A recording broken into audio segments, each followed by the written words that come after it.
अब यहाँ एक चार्ट दिया मैंने, क्योंकि हम पहले टेंसेस को डिस्कस करेंगे, तो यहाँ मैंने एक चार्ट दे दिया टेंसेस के हवाले से कि ये 12 टेंसेस आप देख सकते हैं। 12 टेंसेस में से present perfect continuous tense, past perfect continuous tense, future continuous tense and future perfect continuous tense, इन चार के बारे में कहा जाता है कि इनके पैसिव नहीं होते। लेकिन आप यहाँ देख सकते हैं कि मैंने यहाँ पैसिव स्ट्रक्चर दिए हैं, तो ये रेयर हैं, बहुत कम यूज होते हैं। ये कुछ एक्सेप्शनल केसेस हैं जहां ये यूज होते हैं। तो जब हम टेंसेस का टॉपिक डिस्कस करेंगे तो वहां हम इन स्ट्रक्चर्स को भी देखेंगे कि इनको हम कैसे यूज करते हैं।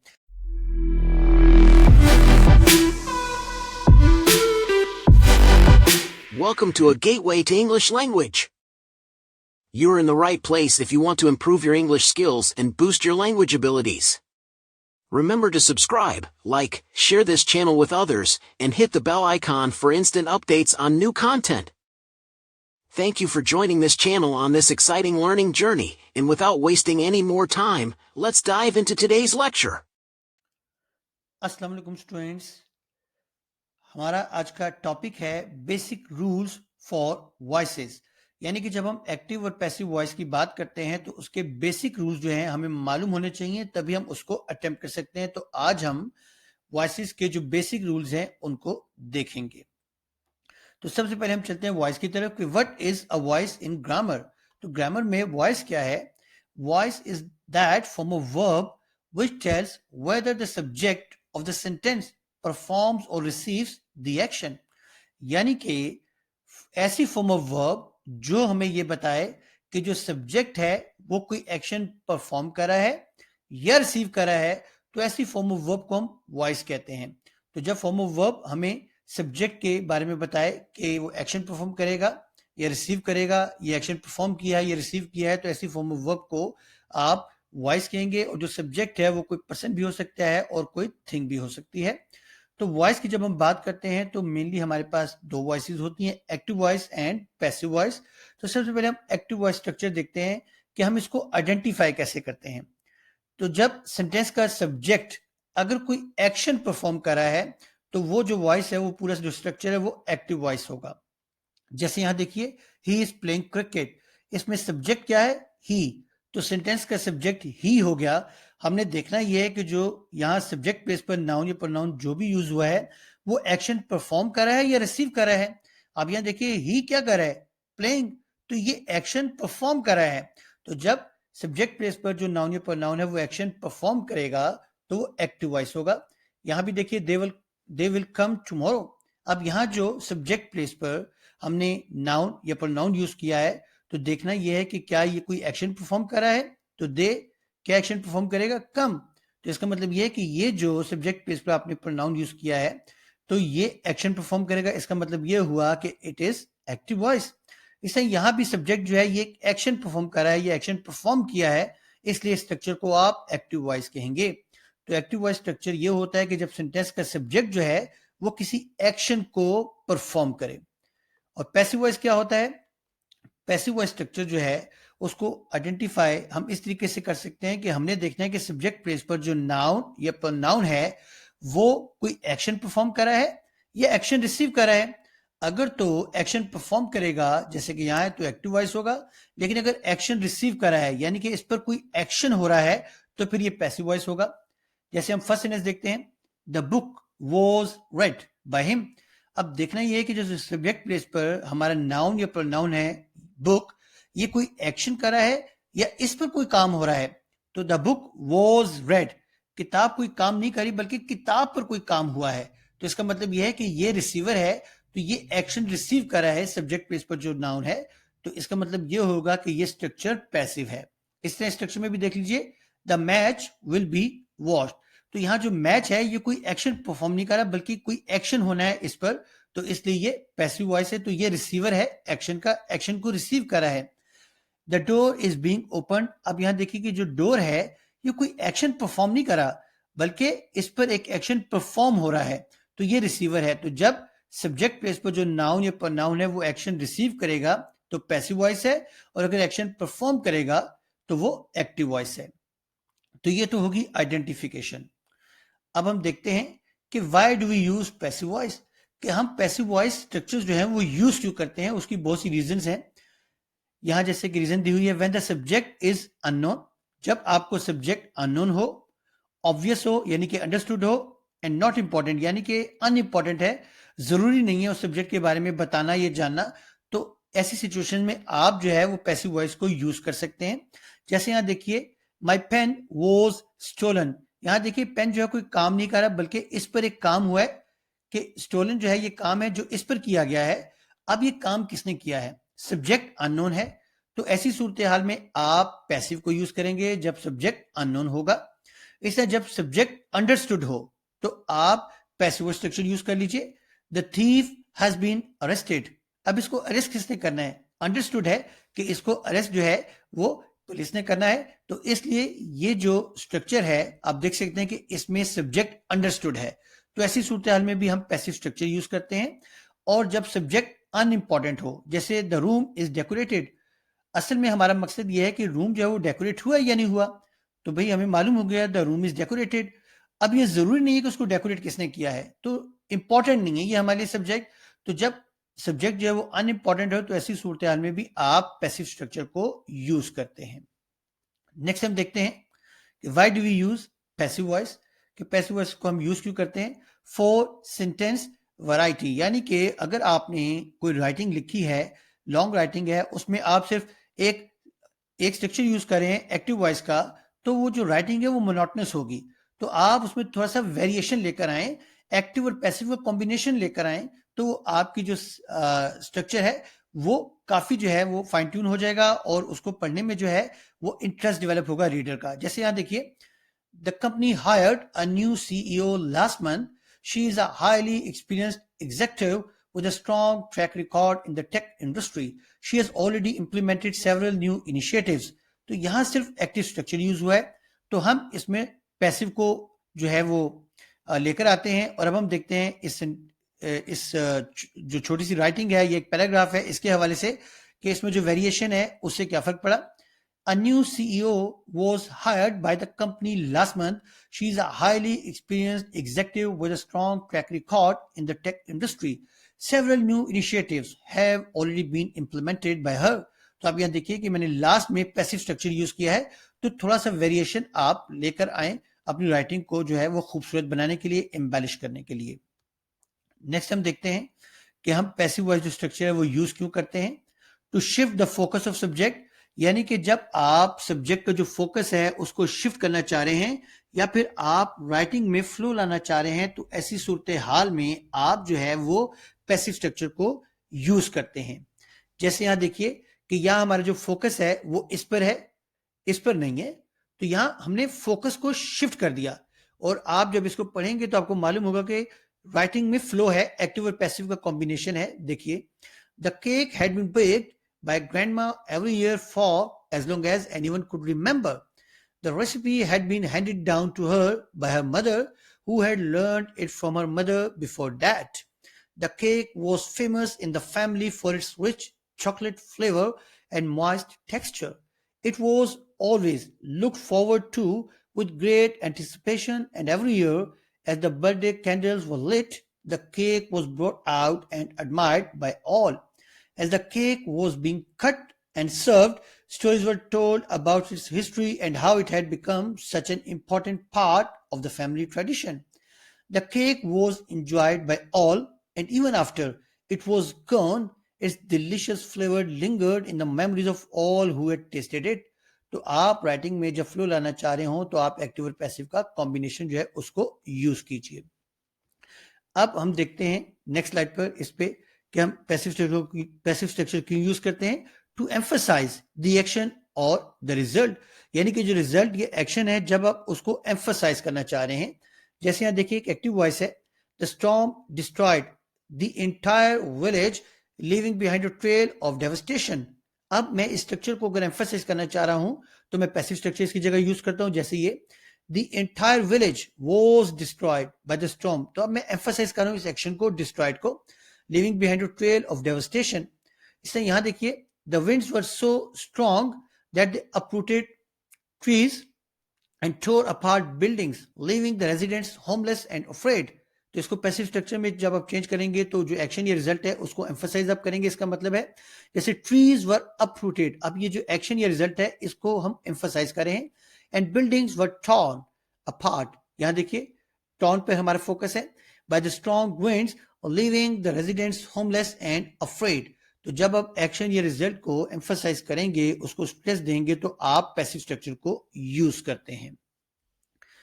अब इसके बाद हम देखते हैं कि थर्ड फॉर्म ऑफ वर्ब क्या, अगर हमें नजर आए तो हम ये समझ लें कि ये पैसिव स्ट्रक्चर है। क्या पैसिव स्ट्रक्चर के लिए हमें मालूम है कि third form of verb use होती है, लेकिन क्या थर्ड फॉर्म ऑफ वर्ब जब भी हमारे सामने आएगी तो क्या हम ये कह सकते हैं कि ये आइडेंटिफिकेशन है पैसिव की? जैसे कि स्ट्रक्चर में देखें, मैंने third form of verb use की है, यहां भी मैंने third form of verb use की है, दोनों स्ट्रक्चर्स में थर्ड फॉर्म ऑफ वर्ब है और सेम वर्ब है, लेकिन क्या हम ये कह सकते हैं कि ये पैसिव है? तो ऐसा नहीं है। सिर्फ पहला स्ट्रक्चर पैसिव है और सेकंड स्ट्रक्चर जो है वो पैसिव नहीं है। क्यों नहीं है? जैसे कि अभी हम पहले भी देख चुके हैं कि यहां जो है ये देखिए, अ बुक वॉज गिवन, इस पर काम हो रहा है, ये एक्शन को रिसीव कर रहा है, इसलिए ये पैसिव है। लेकिन यहां ये एक्शन परफॉर्म कर रहा है, इसलिए ये एक्टिव है, ये पैसिव स्ट्रक्चर नहीं है।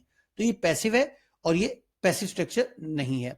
उसके बाद अक्सर हम देखते हैं कि स्टूडेंट्स जो हैं उन्होंने इसकी आइडेंटिफिकेशन भी इस तरीके से बनाई हुई है कि इज एम आर वॉज वर्ग के साथ जब भी third form of verb use होगी तो वो हमेशा पैसिव होगी या वो हमेशा एक्टिव होगी। वो उन्होंने अपनी आइडेंटिफिकेशन बनाई है। तो ऐसा नहीं है, इज एम आर वॉज वर्ग के साथ जब आप third form of verb use करते हैं तो वो पैसिव भी हो सकता है और एक्टिव भी हो सकता है। तो इन वर्ब के साथ जब आप third form of verb use करेंगे तो वो स्ट्रक्चर पैसिव भी हो सकता है और एक्टिव भी हो सकता है। जैसे ये देखिए, he was given proper treatment, तो यहां ये पैसिव स्ट्रक्चर है। और यहां देखिए he was shocked at the news, तो यहां ये एक्टिव स्ट्रक्चर है। अब ये एक्टिव है, ये पैसिव है। मैंने देखिए यहां he was, यहां थर्ड फॉर्म लगाइए गिवन, यहां थर्ड फॉर्म लगाइए shocked। तो अब इन दोनों में डिफरेंस क्या है? मैं इसको पैसिव कह रहा हूं, इसको मैं एक्टिव कह रहा हूं। इसकी क्या रीजन है? इसकी रीजन ये है कि इस सेंटेंस में कोई एक्शन परफॉर्म हो रहा है और इसमें एक्शन परफॉर्म नहीं हो रहा, बल्कि ये एक एडजेक्टिव है।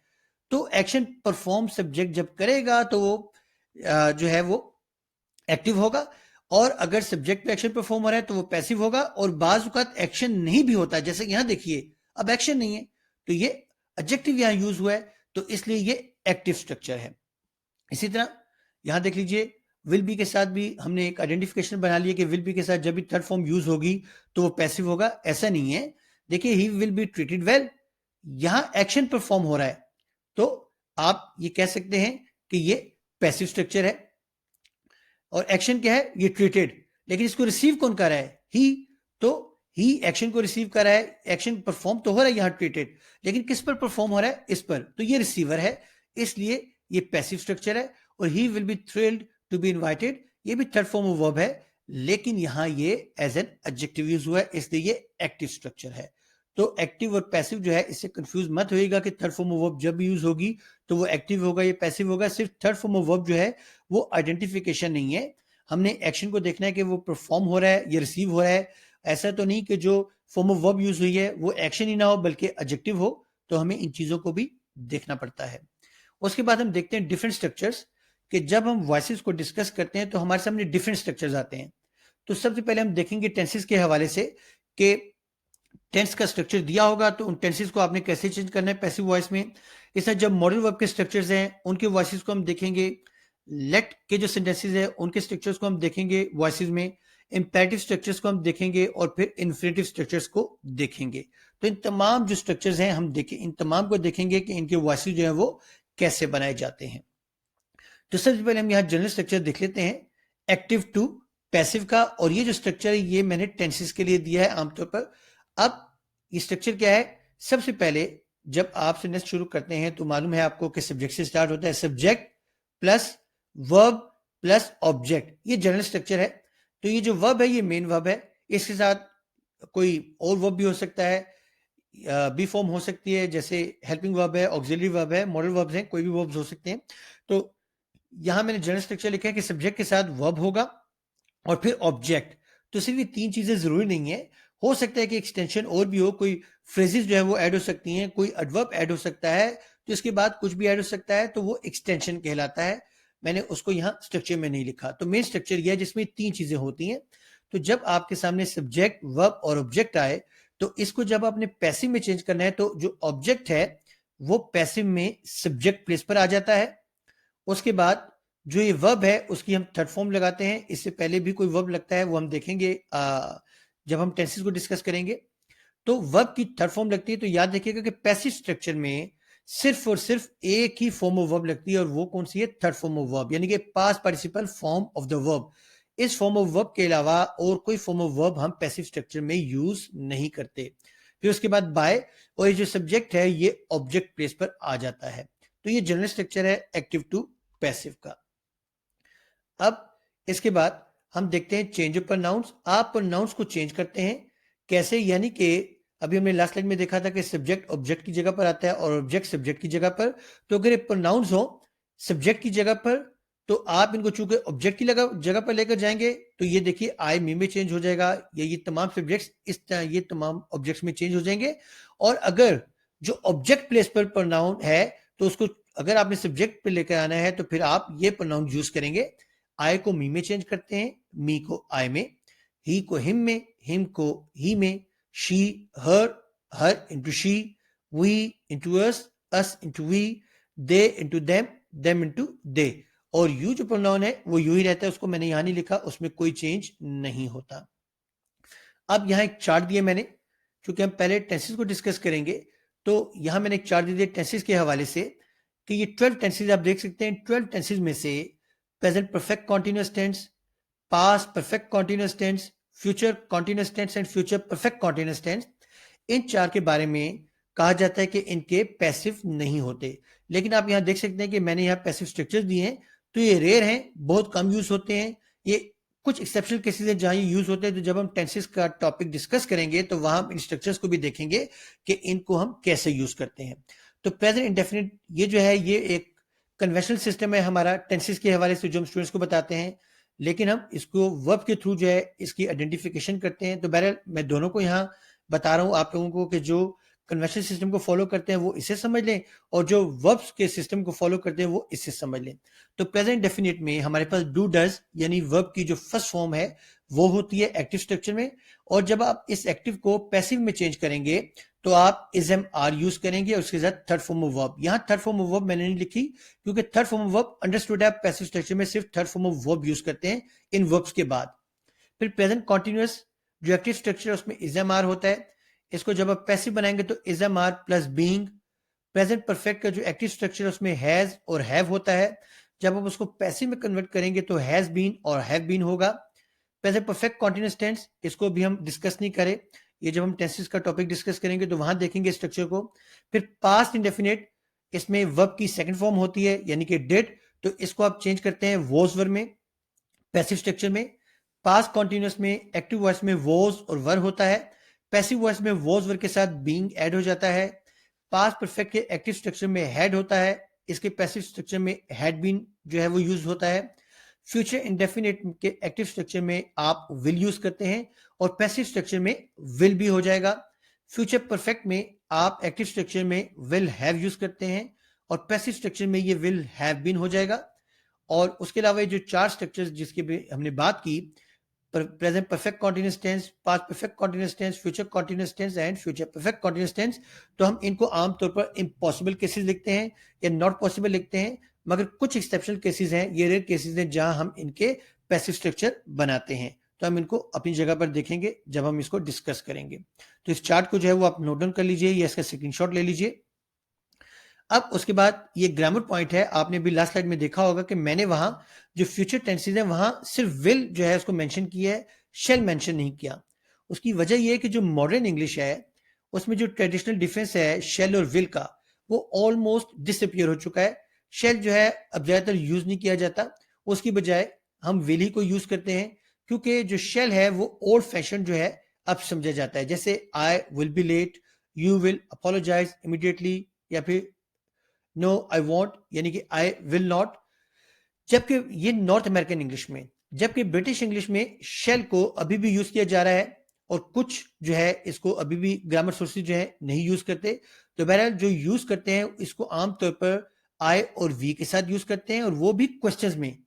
जब आप जो है कोई सजेशन दे रहे हो या कोई ऑफर दे रहे हो, तो तब आप ब्रिटिश इंग्लिश में शेल को यूज करते हैं आई एंड वी के साथ। जैसे what shall I wear at the party, या shall we order some coffee, I drive, shall I. तो ये देख लीजिए कि जो क्वेश्चन स्टेटमेंट है, जो इंटरोगेटिव स्ट्रक्चर्स है, उनमें हम शेल को यूज कर रहे हैं ब्रिटिश इंग्लिश में, वरना कॉमनली जो है वो सिर्फ विल ही यूज हो रहा है, और ट्रेडिशनल जो डिफरेंस है ये खत्म हो चुका है। तो आहिस्ता आहिस्ता जो शेल का यूजेज है वो कम होता जा रहा है। तो अब हम देखते हैं इस स्लाइड पर जनरल एक्टिव वॉइस स्ट्रक्चर्स, यानी कि एक्टिव वॉइस जब आपके सामने आता है, टेंसेस के हवाले से बात कर रहा हूं, तो जब आपके सामने आता है तो आप उस एक्टिव वॉइस जो है उसको कैसे जब चेंज करेंगे पैसिव में, तो आपको मालूम होना चाहिए कि किस किस किस्म के स्ट्रक्चर्स आपके सामने आ सकते हैं। तो पहला स्ट्रक्चर तो आपके सामने ये हो सकता है कि आपके पास सब्जेक्ट भी हो, वर्ब भी हो और ऑब्जेक्ट भी हो। ये कॉमन है। जैसे देखिए, सब्जेक्ट है, वर्ब है और ऑब्जेक्ट है, तो ये एक कॉमन स्ट्रक्चर है। तो जब आपके पास ये तीन चीजें आ जाए किसी सेंटेंस में, तो इसका मतलब है कि इसका जो पैसिव है वो पॉसिबल है। नेक्स्ट हम स्ट्रक्चर देखते हैं, सब्जेक्ट प्लस वर्ब। अब यहां आपके पास दो एलिमेंट्स है। यहां देखिए, ही प्लेज वेल, तो सब्जेक्ट क्या है, ही, वर्ब क्या है, प्लेज, और ये एडवर्ब है जिसको हमने कहा था एक्सटेंशन। तो हमारा फोकस सब्जेक्ट और वर्ब पर है, तो सब्जेक्ट और वर्ब दोनों यहां मौजूद हैं, यहां अब ऑब्जेक्ट नहीं है। तो इस किस्म का जो स्ट्रक्चर है वो पैसिव वॉइस उसका पॉसिबल नहीं होता, हम इसको इम्पॉसिबल केस लिखते हैं। और जो थर्ड स्ट्रक्चर जनरली हमारे सामने आता है वो होता है वर्ब प्लस ऑब्जेक्ट। यहां देख लीजिए, वर्ब प्लस ऑब्जेक्ट, तो ये दो चीजें होती हैं, इसमें सब्जेक्ट नहीं होता। तो इस सिचुएशन में भी जो स्ट्रक्चर है वो पॉसिबल है। तो आप देख लीजिए कि यहां और यहां ये दोनों पॉसिबल है, ये इम्पॉसिबल है। क्यों इम्पॉसिबल है? उसकी वजह यह है कि इन दोनों में ऑब्जेक्ट मौजूद है। ऑब्जेक्ट जो है ये बेसिक एलिमेंट है। अगर स्ट्रक्चर में ऑब्जेक्ट मौजूद है तो उसका पैसिव पॉसिबल है, और अगर ऑब्जेक्ट मौजूद नहीं है तो उसका पैसिव इम्पॉसिबल है। लेकिन क्यों इम्पॉसिबल है, हम इससे पहले इसको डिस्कस कर चुके हैं। यहां ये देखिए, हमने स्ट्रक्चर को देखा था। ये देखिए, ऑब्जेक्ट ने सब्जेक्ट प्लेस पर आना है। अब जब ये ऑब्जेक्ट ही हमारे पास अगर एक्टिव में नहीं है, तो ये पैसिव आप स्टार्ट ही नहीं कर सकेंगे। तो जब ये स्टार्ट ही नहीं होगा तो ये कैसे पॉसिबल होगा? तो जब इसकी स्टार्टिंग में जो इसेंशियल है, जो सब्जेक्ट प्लेस पर आना है, जब वही मिसिंग है, तो आप ये स्ट्रक्चर नहीं बना सकते। तो ये जरूरी है कि आपके पास ये वाली जगह जो है ये फिल्ड हो, यानी कि यहां यूज करने के लिए आपके पास कोई चीज हो, और वो क्या है, वो एक्टिव वॉइस का ऑब्जेक्ट है। अगर यहां ऑब्जेक्ट नहीं है तो यहां वो नहीं आएगा, और अगर ना आए तो ये केस इम्पॉसिबल है, आप इसको नहीं बना सकेंगे, इम्पॉसिबल केस होगा। तो इसलिए ऑब्जेक्ट का होना जरूरी है। तो जब आपके पास स्ट्रक्चर में ऑब्जेक्ट होगा तो पैसिव पॉसिबल है, और अगर ऑब्जेक्ट नहीं है तो फिर पैसिव जो है वो इम्पॉसिबल है। तो स्टूडेंट, ये था हमारा आज के लेक्चर। आज के लेक्चर में हमने सिर्फ जनरल रूल्स देख लिए एक्टिव और पैसिव के हवाले से। तो आने वाले लेक्चर में हम इसको टेंसेस के हवाले से डिस्कस करेंगे, जिसमें हम 12 के 12 टेंसेस को कवर करेंगे और देखेंगे कि एक्टिव टू पैसिव उसको कैसे चेंज किया जाता है, और जो ऐसे स्ट्रक्चर्स हैं एक्टिव वॉइस में जिनका पैसिव पॉसिबल नहीं है, तो उनको हम आइडेंटिफाई कैसे करते हैं। तो उम्मीद है कि आज का लेक्चर जो है वो आपको काफी हद तक समझ आ गया होगा। Okay students, take care.